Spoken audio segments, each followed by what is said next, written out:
तो question number 1 है, Africa के कालाहारी मरुस्थल का विस्तार निम्नलिखित में से किन देशों में है, बताइए। कालाहारी डेजर्ट जो है ये प्रश्न इंपॉर्टेंट है और शायद बहुत बार पूछा होगा एग्जाम में। तो जो कालाहारी डेजर्ट है अफ्रीका का वो फैला है बोत्सवाना में, और साथ ही साथ फैला मतलब नीचे की तरफ फैला है ना, दक्षिण अफ्रीका में भी इसका विस्तार है। लीबिया तो ऊपर की तरफ है, तो इसमें तो हो नहीं सकता ये। तो 4 और 5 इसका आंसर हो जाना चाहिए, सी होगा। तो देखिए कालाहारी जो डेजर्ट है उसका विस्तार दक्षिण अफ्रीका तथा बोत्सवाना में अफ्रीका के।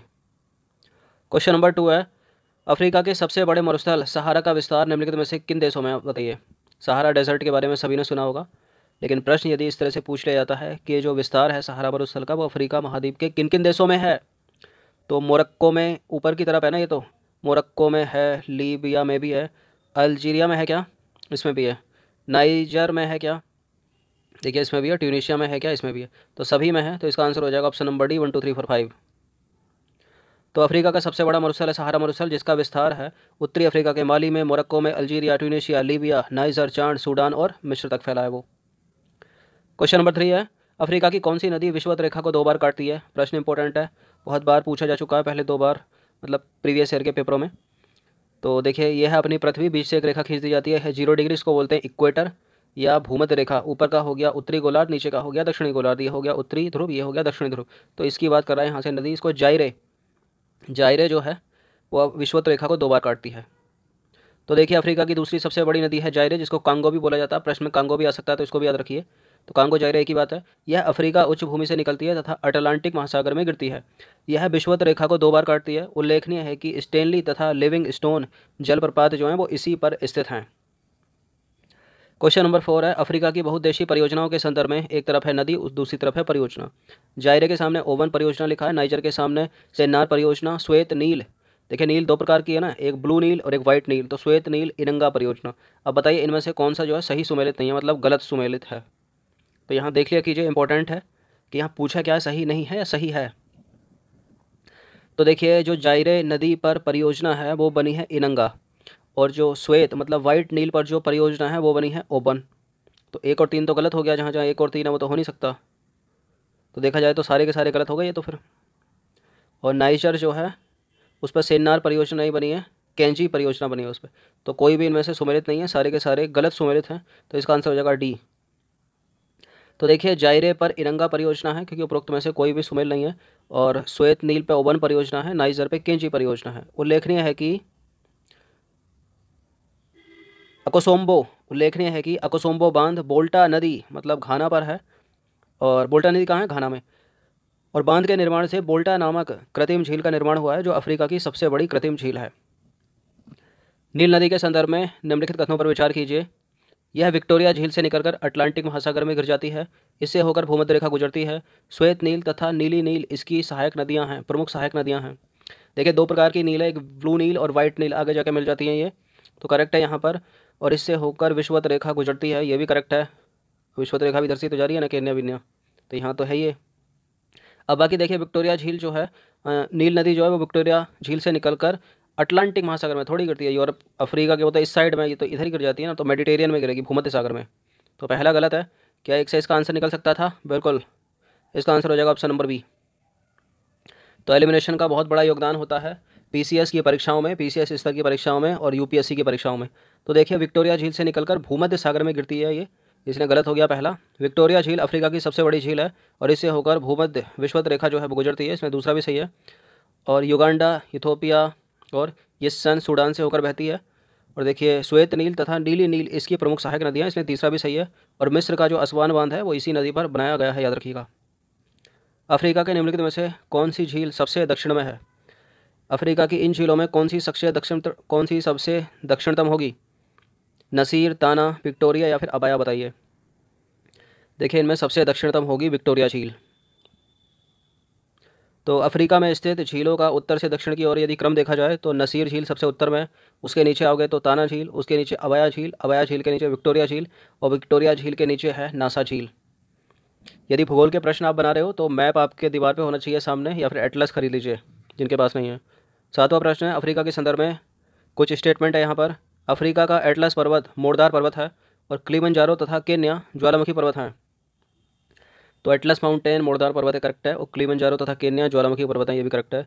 तो इसका आंसर हो जाएगा ऑप्शन नंबर सी, दोनों के दोनों सही हैं। तो देखिए एटलस पर्वत अफ्रीका का एक मोड़दार पर्वत है। ये मान नहीं है, एकमात्र होना चाहिए, एकमात्र मोड़दार पर्वत है और इसका विस्तार जो है वो यूरोप तक है। अफ्रीका स्थित किलिमंजारो तथा केन्या पर्वत जो है वो ज्वालामुखी पर्वत के उदाहरण है। 2 बार हो गया क्या? चलिए, यूरोप के संदर्भ में निम्नलिखित कथनों पर विचार कीजिए। यूरोप का पेरिस सीन नदी के किनारे अवस्थित है। पेरिस क्या है? फ्रांस की कैपिटल है। और सीन नदी जो है वो उत्तरी सागर में गिरती है। देखिए पहला करेक्ट है, दूसरा है इनकरेक्ट, क्योंकि सीन नदी जो है वो उत्तरी सागर में नहीं गिरती, वो तो इंग्लिश चैनल में गिरती है ना, तो इसका आंसर हो जाएगा वन ओनली।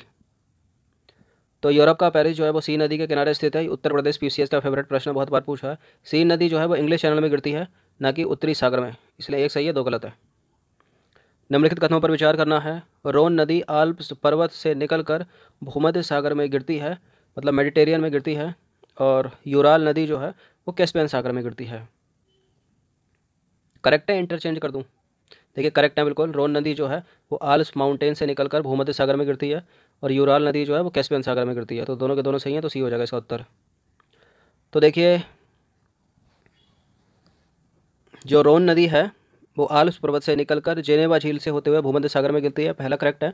और जो यूराल नदी है वो एशिया तथा यूरोप के मध्य सीमा बनाती है तथा कैस्पियन सागर में गिरती है।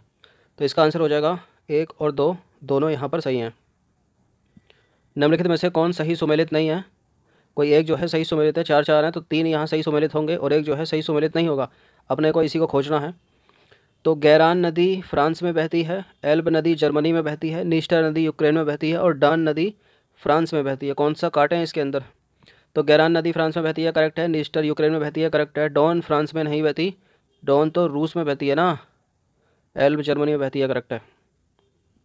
तो देखिए गैरान जो है ये सेंट्रल में से फ्रांस से निकलकर बिस्के की खाड़ी अटलांटिक महासागर में गिरती है। जो एल्ब नदी है वो हैम्बर्ग शहर जर्मनी इसी नदी के मुहाने पर स्थित है। जो नीस्टर है यह जो नदी है वो यूक्रेन तथा मालडोवा के मध्य सीमा बनाती है और काला सागर में गिर जाती है। डॉन जो है वो रूस के टूला से निकलकर एजोब सागर में गिरती है। तो फ्रांस से संबंध नहीं है डॉन का, डॉन का संबंध है रूस से, रूस। क्वेश्चन नंबर 11 है, कोई बंदरगाह है, ये बताइए कहाँ पर स्थित है। बंदरगाह का नाम क्या है? मुमुर्सक। मुमुर्सक बंदरगाह जो है वो कहाँ पर स्थित है? जर्मनी, रूस, इटली या फ्रांस? मुमुर्सक बंदरगाह, देखिए इटली में तो है नहीं ये, अब बताइए कहाँ पर है। चलिए एक और एलिमिनेशन कर दें। फ्रांस में भी नहीं है, अब बताइए, काम आसान हो गया थोड़ा। जर्मनी में भी नहीं है, अब तो बता सकते हो ना, रूस में स्थित है ये। तो देखिए रूस में प्राकृतिक बंदरगाह कम है। मुमर्सक बंदरगाह उत्तरी ध्रुव सागर का एकमात्र पत्तन है। यह उत्तरी अटलांटिक प्रवाह के कारण वर्ष भर हिमयुक्त रहता है। रूस के किस शहर को 5 सागरों का पत्तन कहा जाता है? किस शहर को कहा जाता है? मोस्ट इंपॉर्टेंट प्रश्न है। मास्को को कहा जाता है। इस तरह के प्रश्न आपको लूसेंट में भी सीधे सीधे मिलेंगे। तो रूस का मास्को शहर कैस्पियन सागर, काला सागर, बाल्टिक सागर, श्वेत सागर तथा लाडोगा झील से जुड़ा हुआ है, इसलिए इसे 5 सागरों का पत्तन कहा जाता है। किन्हें स्कैंडिनेवियाई देशों के रूप में जाना जाता है? यह प्रश्न इंपॉर्टेंट है, ऐसे प्रश्नों को तो इंटरव्यू तक में पूछ लेते हैं। किन्हें स्कैंडिनेवियाई देशों के नाम से जाना जाता है? शायद पहले भी बता चुका हूँ मैं इसको। देखिए नॉर्वे को जाना जाता है, स्वीडन को जाना जाता है और डेनमार्क को जाना जाता है। इसका आंसर हो जाएगा ऑप्शन नंबर सी।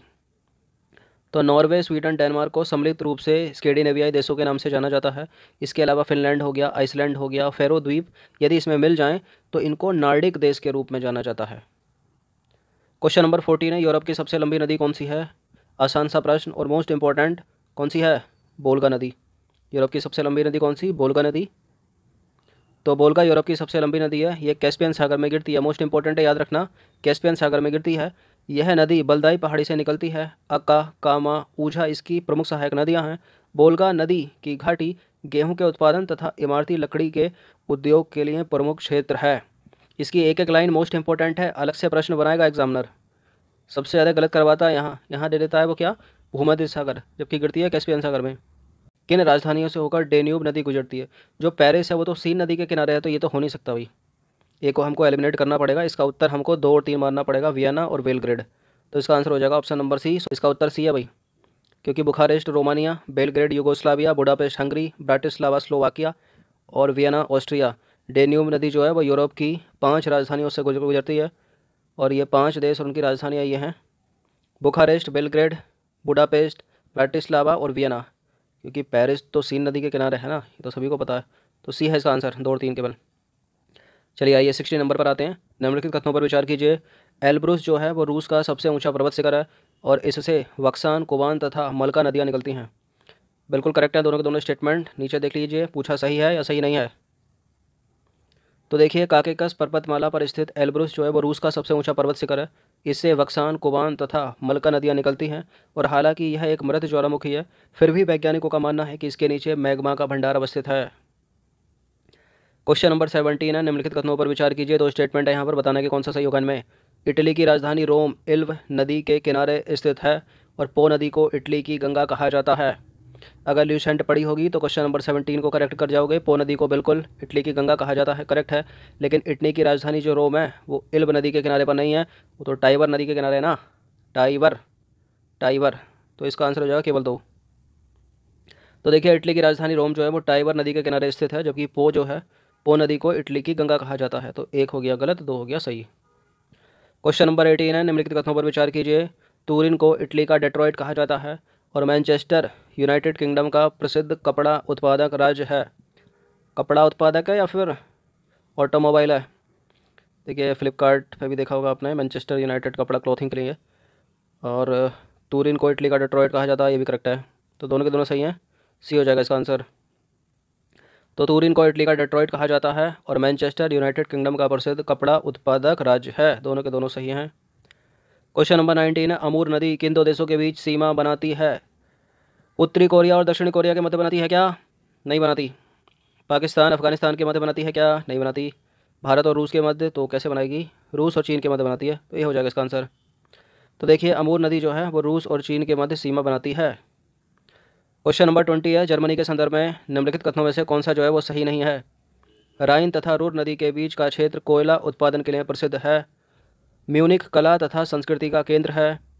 सैक्सोनी प्रदेश में लिग्नाइट कोयले के भंडार पाए जाते हैं और ब्लैक फॉरेस्ट तथा हार्ज पर्वत ज्वालामुखी पर्वत हैं। देखिए, बहुत बार बताया होगा, ब्लैक फॉरेस्ट तो ब्लॉक माउंटेन का उदाहरण है ना, ज्वालामुखी पर्वत का थोड़ी है। तो दूसरे को एलिमिनेट कर दीजिए, तो एक अपना आंसर आराम से मिल गया यहाँ पर।